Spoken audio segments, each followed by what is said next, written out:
Hello, everybody, and happy Monday, and welcome to today's lighting critique. So we do have a lot to go through today.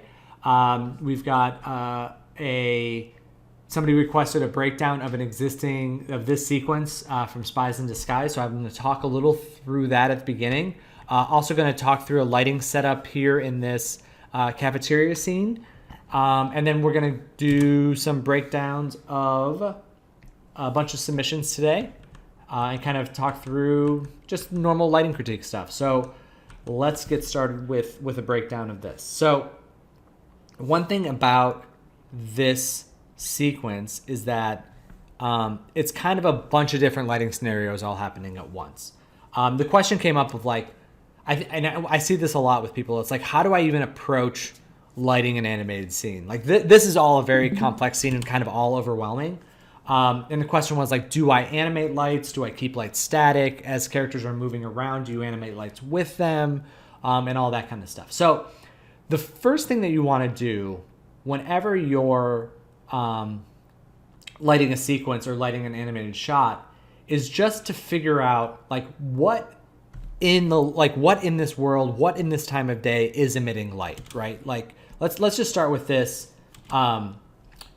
With this shot here inside the fish tank, like you have to kind of figure out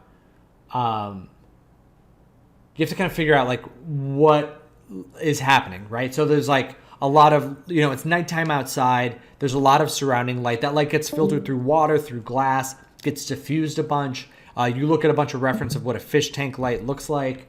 And the big things that you're seeing is that the light is kind of coming from an internal light source that is overhead.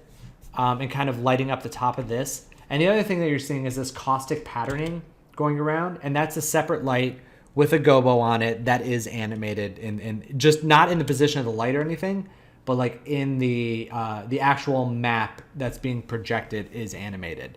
And that's done as a separate pass. And then you put it in comp and all that kind of stuff. You also put in like lights around the character's eyes to at these goggles to make it look like the goggles are glowing a little bit.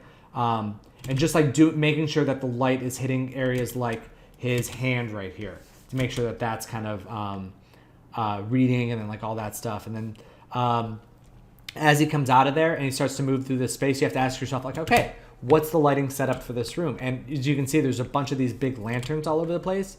So you have to kind of position lights in those locations and keep those static, right? Because you want those to act as a thing that the character kind of moves through as he falls through the scene. So as things slide around, like as he kind of moves through the slide, you kind of want some of that light to be a little bit more dynamic.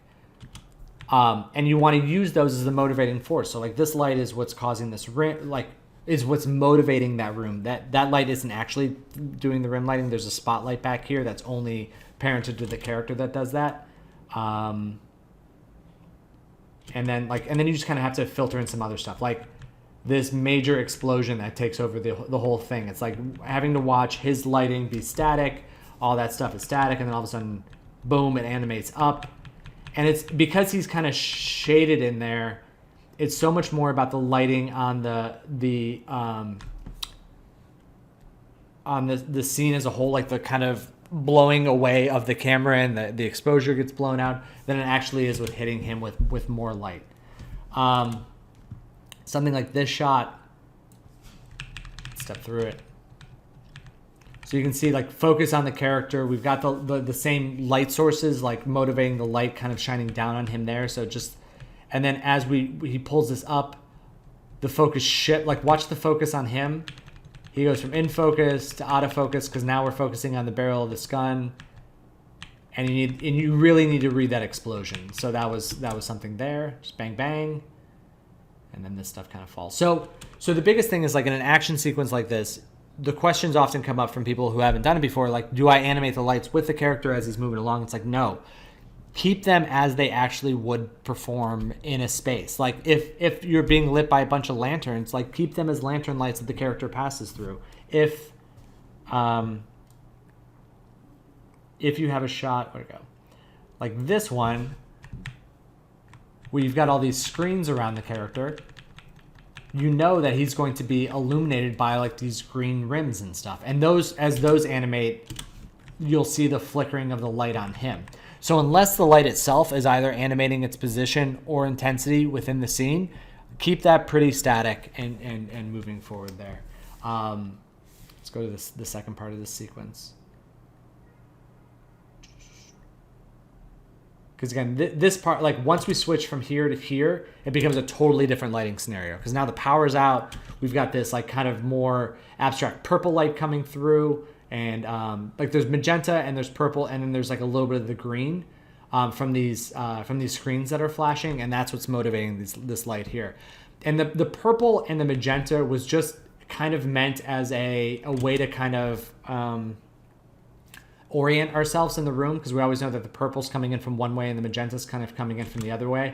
So like as we're looking at these characters, the magenta's coming in from the screen left side, and then we flip around to him, and now we know that the magenta is now coming in from this side. So we can, it's just a way of orienting ourselves, because otherwise you kind of easily just get lost in the space. And one thing about, okay, this is a cool one too. So watch the light as it wraps around Lance as he's, so right now, okay. So the position of the screens is back behind him and kind of rimming him here. You would think as we spin around almost 180 degrees that would mean that in this first phrase, like they would just be hitting him pretty straight on. But you can see we're cheating it around so it's a rim light on him, because we always just want it to be a rim light. And it's still rimming, still kind of rimming.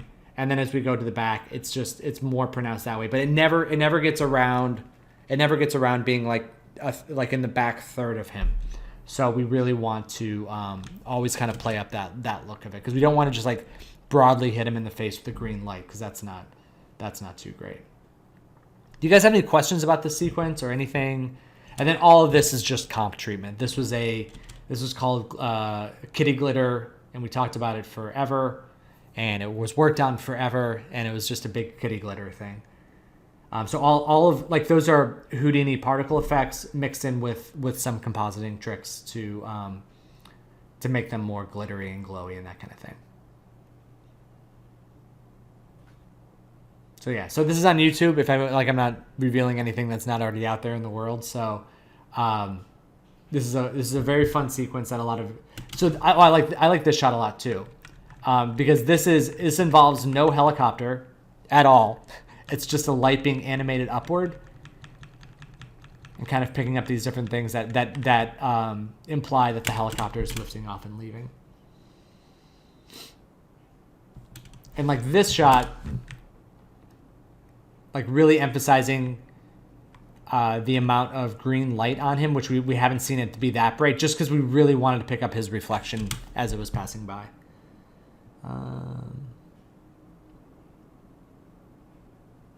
And there's this. Let's see.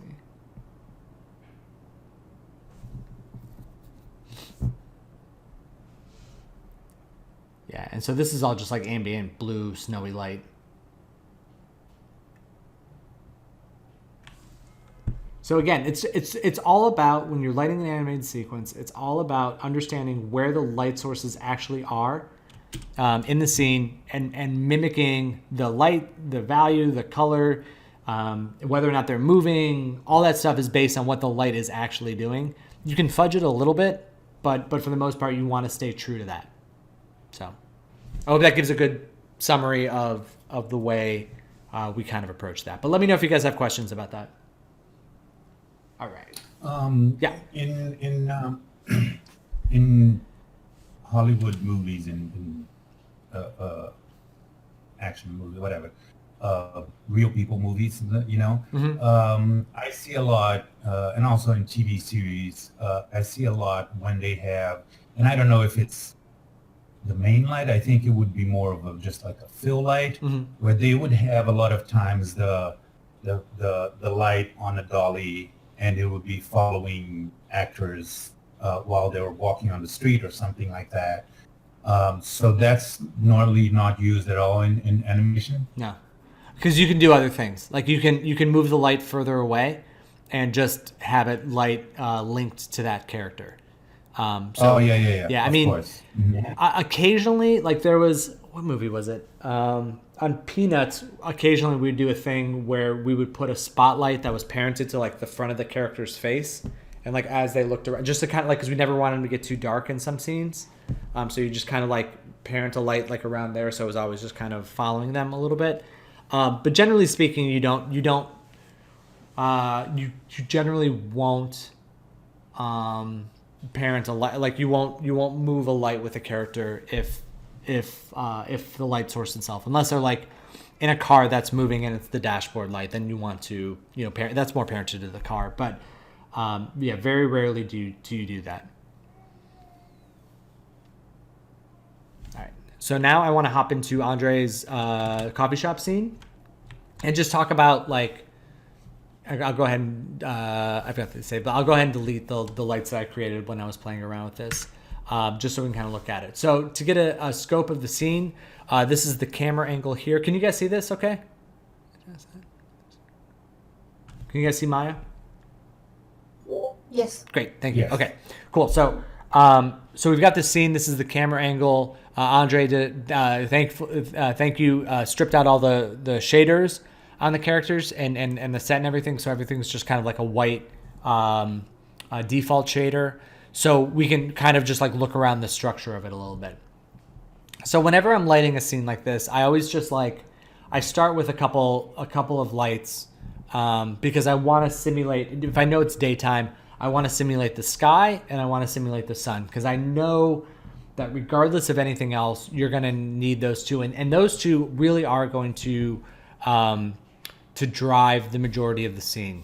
So I usually like to start with a sky dome light, and depending on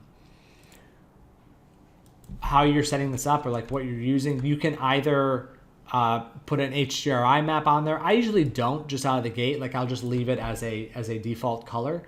But let's go ahead and fire up this IPR. So this is just like the default settings now. And I know that I want to expose more for the interior space. And the interior space right now is looking a little bit on the dark side. So I know that I'm going to either want to increase that with the sky value or the sunlight value or both. The other thing is I know that for daytime scenes, generally the sky is a nice blue color. So even though I don't necessarily know at this point what specific blue I want to use, this is where I would check reference and kind of things. But I'll go ahead and just kind of add in a general overall blue color to the outside, just to kind of get that going. And I'm just using color temperature here, which is it's probably a little intense, but maybe something a little bit more like this, to kind of get that. So I want to start with that, and then I also want to start with the key light. Now for me, the sunlight is I always do it as a spotlight for a couple reasons. One, it gives, I can look through it. It gives me control. If you're using Arnold lights, you can also use an area light with more of a focus on it. But since we're in Maya and it does have this lovely spotlight, I will go ahead and do that. And then I will look through the selection of it, because it always sets it at the origin. I grab the character, I hit F to kind of center us around. And now, and anytime you start to see this is an efficiency by Maya that has this far clipping plane. Just add some zeros to that and you can see more. It's meant to be like, if things get too far away, go ahead and shut them off. But for us, when we're positioning lights, that's kind of a general thing. So this is roughly how I start to position my my key light a little bit. So for now, I'm gonna go ahead and turn off this sky dome light. Actually, I might need to. Let's see, that's better. Okay. For some reason, this illuminates by default. Doesn't always work with the Arnold lights. I don't know why that is. But anyway, so we've got this spotlight. As you can see, it's not illuminating anything yet because the exposure is 0 in Arnold. I just kind of start to increase this until I start to see kind of some things. Again, right now I'm not that concerned about intensity. I'll go ahead and, like I said, I'll use color temperature. I know I'm going to want this to be warmer. So just something warm-ish for now, and then we can figure that out later. What I'm doing here now is just trying to figure out the light position giving the scene, like how much I want the key light to kind of creep in there, and like the IPR really allows me the freedom to kind of play around with that a little bit. Now we're not like totally, we don't like absolutely have to use the, you know, we can fake the lighting and some things, but initially out of the gate, I try and do as much as I can with not light linking, with not breaking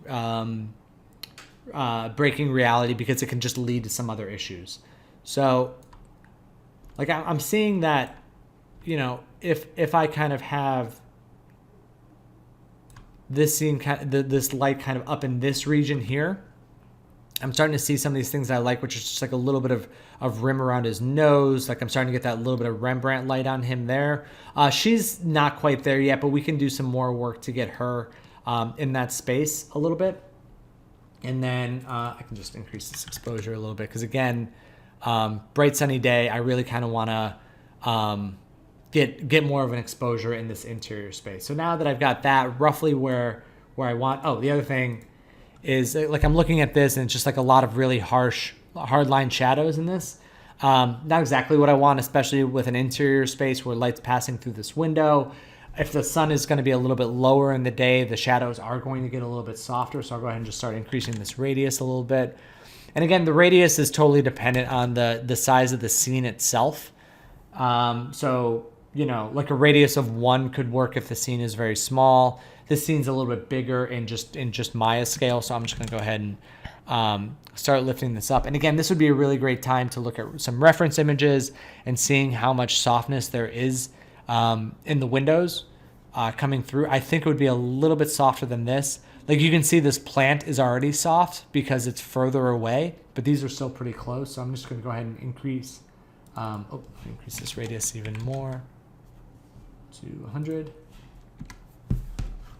And I'm just like looking for just a little bit of softness for now on this edge. Not like, I don't want to obliterate them, but I do want it to feel a little bit like it's passing through a window. So I've got that. Now I'm going to go ahead and turn this light back on. Turn its intensity back to 1. And you can start to see, I think I can even increase the exposure on this one a little bit too. Because again, I want to kind of fill in this inside a little bit. The lucky thing for us is that we've got this big window space, and that's already starting to kind of look about right. But this is let's go make this a little bigger. Like I'm starting to get a feel for this shot now, where I'm like, oh, you know, like, so this is going to be brighter outside here. These characters are going to be a little bit darker on the inside, just because that's the way that the lighting's going to work. They're blocked in on, 3 sides that underneath them. Like if you think about them being in a cube, only part of one of the sides is open, where outside is exposed from all angles. So they're just getting bombarded from everywhere. So like these plants are going to be brighter, and that's going to feel about right. And then from there I would go in and just, like I would take a look. Like again, I really like the way that this light is hitting this character here. I think that's working out really well. I would maybe add a spotlight on her that's parented to her. That's kind of just focused in. In fact, let me see if I can just do that real quick. You minute, like a second spotlight, just to kind of, because I want to get something similar on her. So for now, I'm just going to parent this to her. Windows. I was not planning on doing this. So relationship editors, light linking. We'll do it light centric. Spotlight 2. I didn't name them properly. And then whatever. Let's see what her name is. She's an interior girl. Okay. So we can turn it off for all this stuff, and I can go into the interior and just say the interior girl. Turn it off for all these too.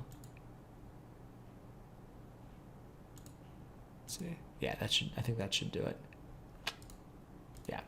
All right. And now I can look through this light, and I'm gonna want to zone in on her face. See if I can because it's a little janky. Here, just grab her eye. There we go. All right. So let's see if this is actually working the way I think it is. Spotlight 2. And usually, like, so whenever I do this and I want to make sure the light linking is working, I'll just take this and like absolutely blow it up. Okay, so now it is adjusting. It is affecting everything inside the space, which isn't exactly what I want. Let me do it this way.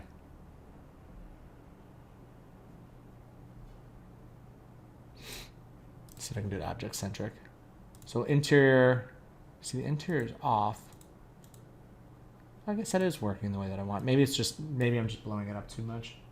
Or, you know what? This also could be that I created a new light during an IPR session.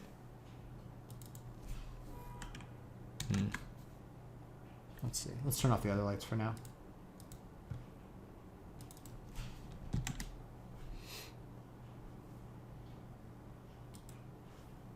Figure out what's going on. Why these lights? They don't want to turn off by default like that. It's weird. It actually might be a GPU thing. Okay, so now we've got this light.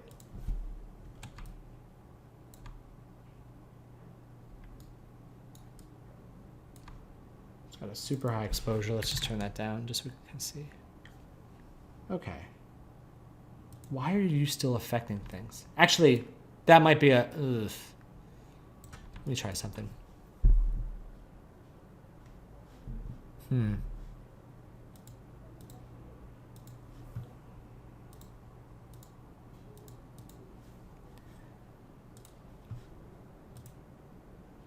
Yeah, I think my There it is. well, our GPU doesn't work with light Yeah. blinking. Yeah, that's all it was. Okay, so I'll just do it as a CPU for now.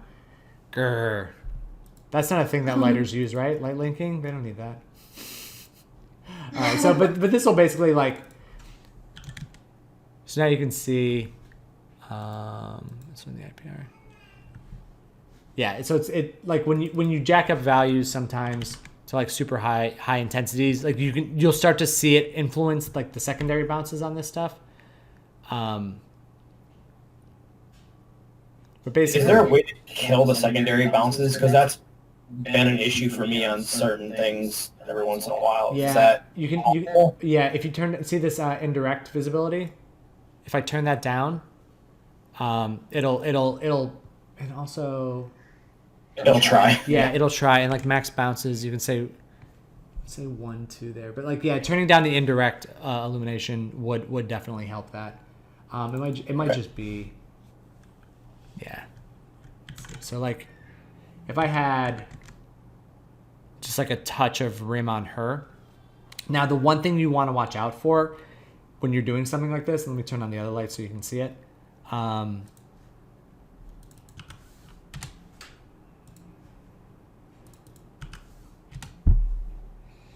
Is like if I'm getting this rim light on her nose, like it may not pick up some of the shadowed areas. You know what I mean? Like because it's shining just straight through all this stuff, it won't always pick up on the little nuances. So one of the things that you might have to do, just make this a little bigger so I can see her, is like you might really need to focus the spotlight in to a smaller area, like just like on her face. And then kind of soften the edge just a touch, just so you don't see that hard line. Just a little bit, but you can start to get like that similar rim on her nose. So again, even though it's not like perfect, even though it's not like totally accurate to where that light's coming from in the world, like it does feel right because it kind of matches his look, and it'll bring them together a little bit. But you can start to see again, like from the structural standpoint of this image. Let's see if this will look better when it gets cleaned up a little bit. You can start to feel like how the image is going to work, and the fact that like all this stuff outside is getting super bright, like that'll allow all of that to just kind of wash away, and then this interior stuff can kind of start to settle in a little bit into the more midtones and darker values. And because this light's coming in from back here, it's allowing this building back here to kind of go in shadow, and now these brighter elements are able to get the characters' faces and their profiles to pop off a little bit. So this is Andre, this is roughly how I would approach this.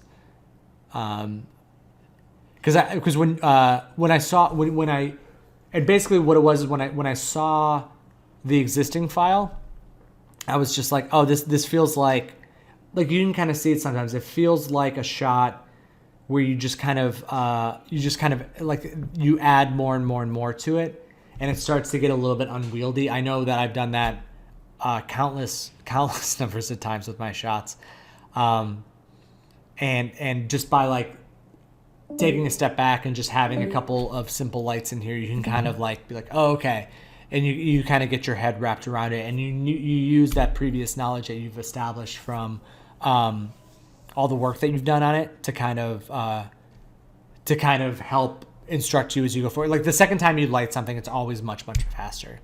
But there we go. There's her face. So yeah, you can start to see a little bit of that, and it doesn't feel like this. Although the color of this light isn't as warm as this, I'd match that warmth. But you can see where like this doesn't feel like it's totally from the wrong direction, because you're just having it exist in just a little bit of an area, and it really kind of helps sell it up. But yeah. Do you guys have any questions about this? You want to stop this and hop back over to the screen? No, stop. All right. Does that make sense to everybody? Are we good before we move on? Oh, Danny's outside today. Look at that. Hey, buddy. All right. Okay, cool. So that's again, roughly how I would approach a scene like that. Okay, let's hop into some of these stills, and we will go... Andre, we'll start with you as well. So this is your previous version. I'm sorry, this is the updated version. This is the previous version. This is looking a lot better. I'm really liking this. I want her eyes to pop a little more. I want her eyes to be a little bit brighter. Okay. And I want, because we're seeing so, like, I want to feel more, this light, I want to feel that more on her, even if we have to, like, exaggerate it more on her rims. I want to feel that color on her a little bit more strongly. If possible. It is tough because we've got this warm light on her, and then that green light might complicate that a little bit. But maybe if we just keep it as a tight rim, just like around her shoulders and stuff, I think that'll help. What do you think? Uh-huh. No, I think it's good. Yeah.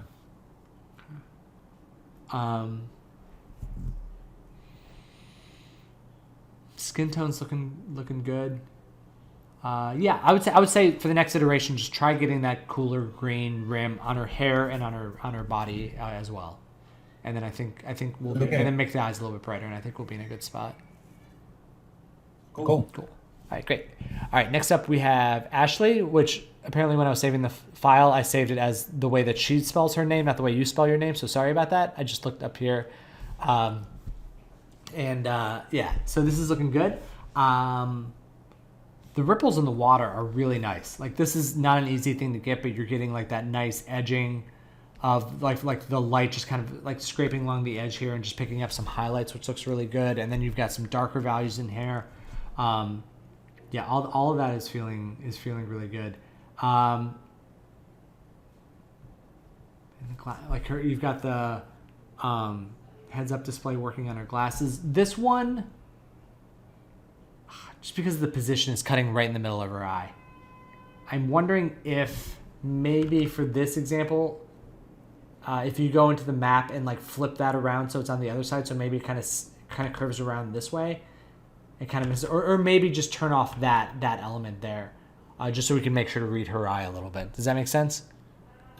Yeah, that makes sense. I agree. That's it's just like I want to just make that connection to her, you know, and it's looking really good on this side, but then I get over here and it's just like, no, I lost it.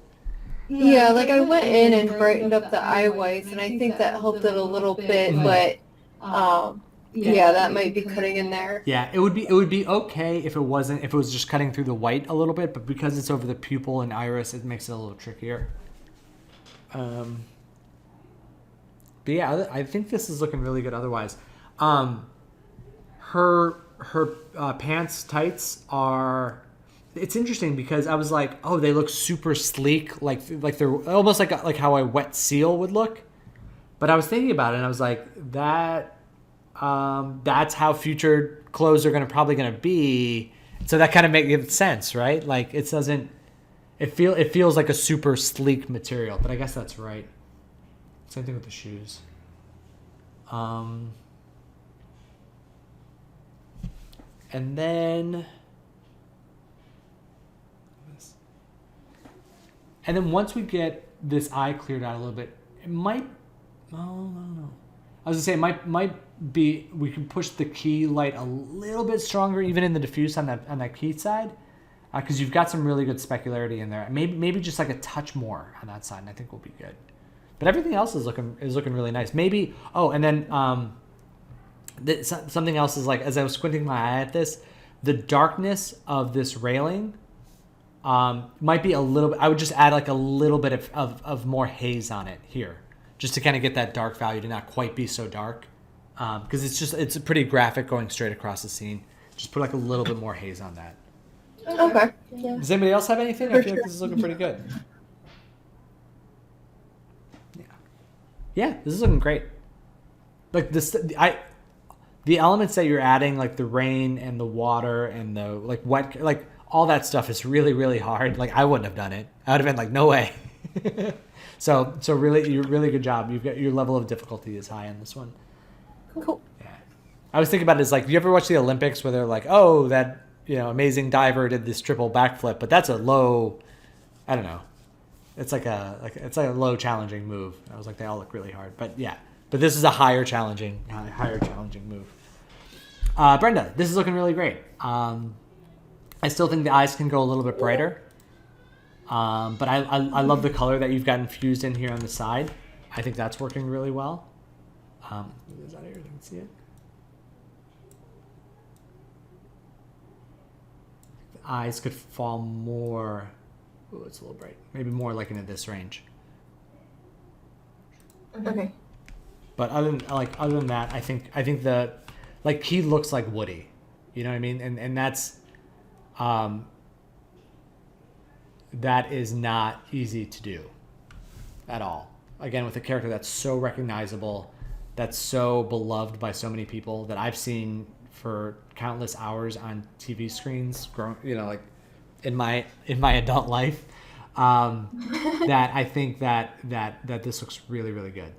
Yeah, I really don't have any other notes other than make the eyes a little bit brighter.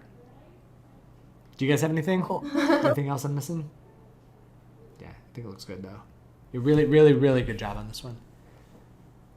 Thank you. Yeah, It was fun. we've got Dani on the patio up next. So yes, I could feel it because you're like, yes, I'm starting to get the interior scene feel a little bit, and you totally are. We're starting to get that look of like the light coming up from underneath a little bit. It's feeling much stronger. It's feeling really good, and it's just a little bit more directionality out of this. Like this is kind of coming up. It's almost straight underneath.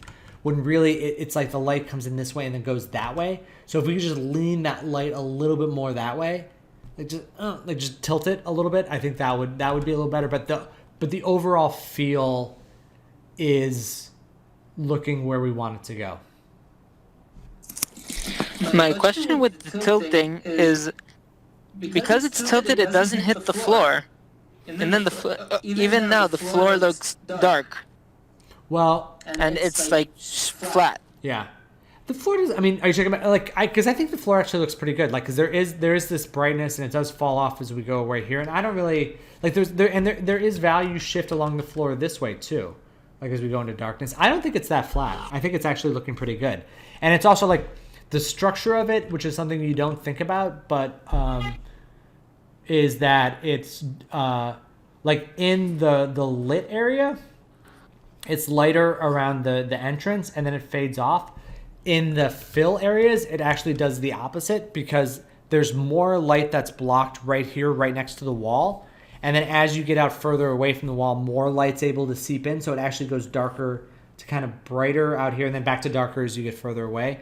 But you're kind of doing that on both of these sides too. So I think the ground's actually looking good. And you know what, like with tilting it, it might just be because like one thing you did say was that like because so right now you got the light very close to the ground. And actually lots of times when I do bounce lights, I'll even put it underneath the ground and have it ignore the ground plane in a light linking way. Like actually throw it like underneath the ground. Like if I was doing a bounce light in this scene, I would actually take a... You can do it a couple ways. Like you could take it as a area light. Let's do it. Like if I did it as an area light, I would... You know, like let's say I wanted to simulate a bounce like we were just talking about. And I would put it like at an angle a little bit like this. Actually put it below the ground. Kind of simulate how wide it's hitting. And then I would go into the light linking settings and just say like, hey, don't worry about hitting the ground. Whatever this is called. I think there's a ground inside there too. So, you know, just like don't hit this ground. And go ahead. If I turn off the ground, then the light linking it'll just go through the ground. Yeah, it'll be like the ground isn't even there. Cool. Cool. Because that's something that comes up quite a bit. Because like if you think about it, the bounce light doesn't actually touch the ground. It's the ground is like the source of it. So you don't need to do that. Actually, I'm getting a lot of bounce light here. Like the sun just came out and like hit a bright spot here underneath me and is like getting me up underneath my chin here. So let's see. Yeah.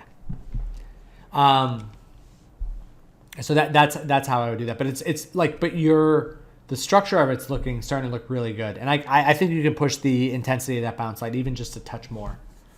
Yeah. Let's take a look at the night one.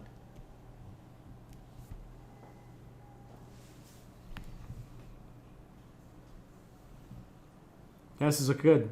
The swords have changed.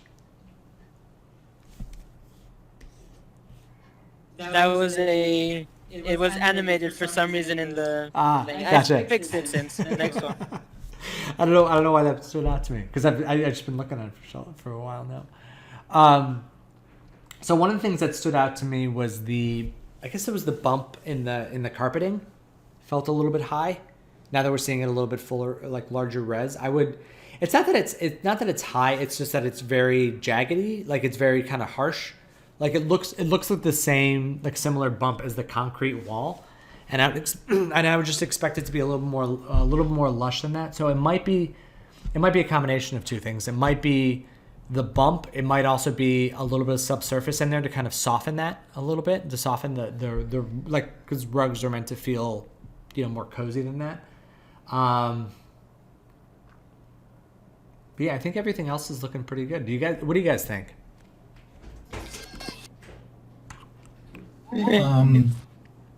Question? Yeah, go ahead. Oh, sorry. Go ahead. No, go. I think they look awesome. Yeah. The only thing that is a little bit of a jumping at me on the day scene is the rim light on the round table that is on the right side. It's coming like from below, and it's really strong. It's stronger than the one on the left side.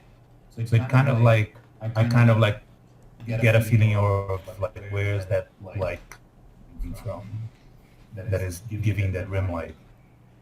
But other than that, I think it looks awesome. Yeah, because like this table is kind of getting hit evenly from both sides, and I feel like the light from this side would be a little bit stronger. That's a good point. Yeah, Danny, these are looking I was great. going to ask. Thank you. Does the carpet in the day scene look better texture-wise because I switched a bit? Yes, I think so. Yeah. Yeah, it does. Cool. Thank you. Yeah. All right, and then we've got, let's see, who is, Jeff is here. Okay, cool. Hey, Jeff, how's it going? If you could talk. Pretty good. It's still just finished my breakfast. Yeah, what for the West Coasters, the 11 a.m. this week might be a little early. I apologize for that, but just trying to figure out. Okay, so no Emma, no Jen. We'll come back to you all. We've got Kat up next. So Kat, I think these look like we're starting to really feel the underlight on the character, and I think it's starting to look a lot better. And I think that this. So have you shown these images to the animator?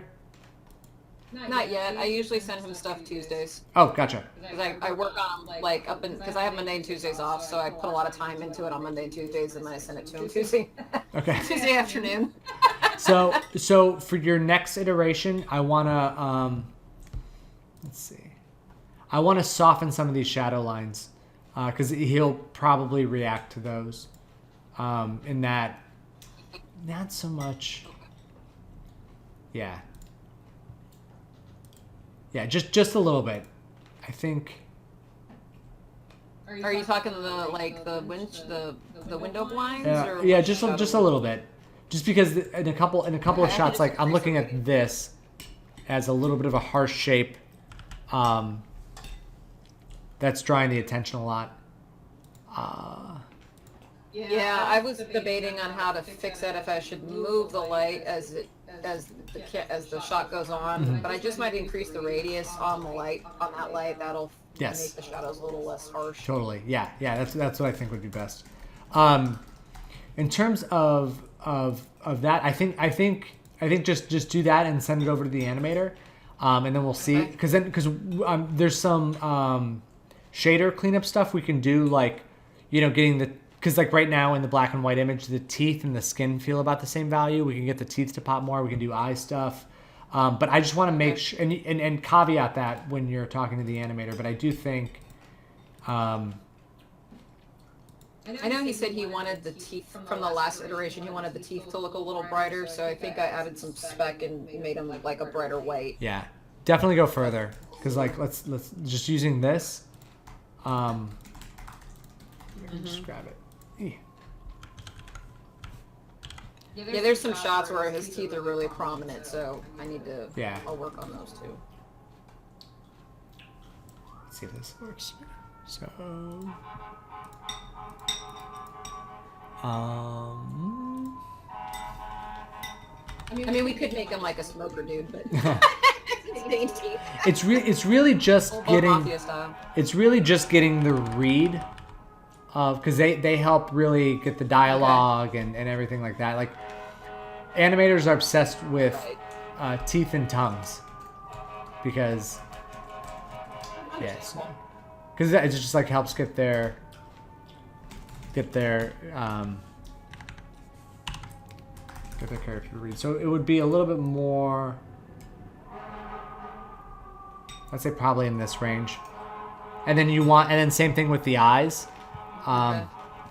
Generally speaking, you want the eyes and teeth to be the brightest thing on a character, and a shade or two brighter than the skin tone. So same thing on the eyes. Just make those a little brighter. I wanted to ask about eye dings because there's no light actually directly hitting his eyes, and I put the spec way up on his eyes so you can see some light like in the eye whites, but I don't know. I think it's got to be this. I think it's an eye ding that will be Just add it in. Yeah, you'll do it as I would do it as a separate pass, how do I do that? I would. So oftentimes when I do an eye reflection pass, which is what I would use for this, I will take the eyeball geometry itself and make it like a perfect metal material, like a perfect reflective material, and then take the character himself and turn off his primary visibility, and because all I want is the self reflection of him in the eye. So I turn off his primary visibility and his ability to cast shadow, and then I would put a light here, and not even a light, but just like a sphere with a emitting white, how do I say it? Like an emitting white shader on it, so that I just want something that appears in his reflection. So making it a pure, like a a white matte object or something that's usually I would be a white matte object so that it doesn't need light to glow, and then like see where that lands in the character's eye, and then you can make some adjustments to its position there. But I would start with that, and then you will add that in the comp, if that makes sense. Okay. Yeah. Cool. Cool. All right. So there's that. Okay, let's hop into K's next. So K, I think this looks great. Again, I keep doing this to people where I make them wait for 50 minutes to just tell them that I really like their project and I think it looks great and I think you can call it done. But if there's anything else that you want to add to this, do it. And then, or if you want to render it at a higher resolution or something, make it happen. And then if you could send it over to me, I'll go ahead and add this to our little Hall of Fame gallery because I think it's really good. And I would like to do that. So, but yeah, I think it's great. I think it all worked out really well. So really great job with this one. And then Jenn. Oh, interesting. So the grass is cool. It's a little bit uniform. Like it's almost like AstroTurf and like it's perfect throughout it. But I love the idea of it. It's definitely softened the ground for us a little bit. And by the way, that's giving you a note on a fur body that I don't know how to make it look more variable, but I think it's a really great idea. So if you could mix that up a little bit, that'll be really good. The light coming down this looks really nice. There's a better connection point between here. I want to looking at the character's face, she feels a little bit red. I wanted to saturate that light a little bit. And just because it's like pulling her skin tone off of where her skin is, and then maybe just a little. I was gonna say maybe a little more bounce up underneath her here. I also want to see. I guess it's okay. I was gonna say because like she's so connected to this light that I almost want to feel a little bit of it on the ground around her, and just kind of like complete that connection point between that object and her. But it might not be necessary. But yeah, other than that, I think it's looking really good. Now that the foreground's looking better and better all the time, I feel like the background might be a little bit low resolution. I don't know if you're able to get a higher resolution of that background image, if possible. I'm squinting because I don't think that'll be possible. But if you can, that would be great too. But yeah, really good job here, Jenn. All right, and then Emma, we've got a bunch of images here. So I didn't know that this was the end of this shot. That's funny. That's I think that you can even play up this as being like brighter and happier than so just so you guys can see it. So it's this detective-y person like going around the room looking at all these clues and then gets to the armoire and it's like boom and then she pops out and it's all happy glowy. I think I think this can even go brighter because I really want it to like you really want to feel the contrast of it and the difference from the rest of the room. As far as the rest of the room, I think this is looking really good. I think everything or the rest of the space. I do think that I think the light on the character as well as the amount of light hitting the floor here can both go brighter. I think both of these areas can go. Let's do it. Can go more with a higher intensity. Oh, that went away. Sorry.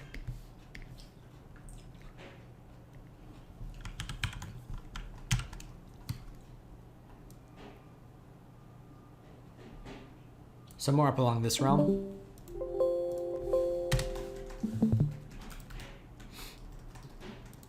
And I'm going to soften these edges.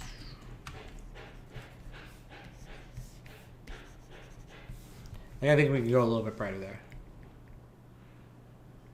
Because I think that'll just kind of help the character and everybody stand out there in the middle. And like, because a lot of his action is happening right there. And then he follows them along into this shot. Because again, like, and really we want that level of brightness from the window to match between these two sections. And so I think this looks really good. So let's match along that point as well. And the trees outside look really cool. So we're in here. Balloons look good. All this looks good. I think you can soften the shadow a little bit on the ground. It's tough to tell because it's a little low res. But that's looking really good. Excuse me. Sorry. I've been holding that one back for a while. I thought I was able to get through the whole critique without doing that. But But I love the setup of this. Like I love the brightness of it coming through here, and then I love that it gets kind of darker before this pops open, because I between this to this, I just want I want it almost to be like there's a huge light source even back behind her. Like I want it to just glow like with super happiness. It doesn't even have to make sense for this space. I can even drop that wall back a little bit, but just like enough to where like the audience feels like they're getting knocked over a little bit too. So, but this is great. I think any more images than this, you're just gonna have to give it to me as the full animation, because we've already got them there. It's just a matter of stepping through. But yeah, this is looking so great. You guys are great. Okay, so that's it for today. Just in under an hour. I thought this one would go way longer than that. Okay, good. I feel good about that. Do you all have any questions or anything I can help you out with today before we sign off? Okay, cool. All right, again, let me know if you have questions. Looking forward to tomorrow. Again, every day this week, we're going to try and keep it at 11 o'clock if we can. Eastern time, 8 a.m. Pacific. I don't know what it is in Europe. 5 or 6. I forget. Danny's gone. I was going to ask him. It looked like nighttime to him. So, whatever that ends up being. All right. I will talk to you all very soon. And take care. Have a great day, everybody. All right. Bye. Happy lighting.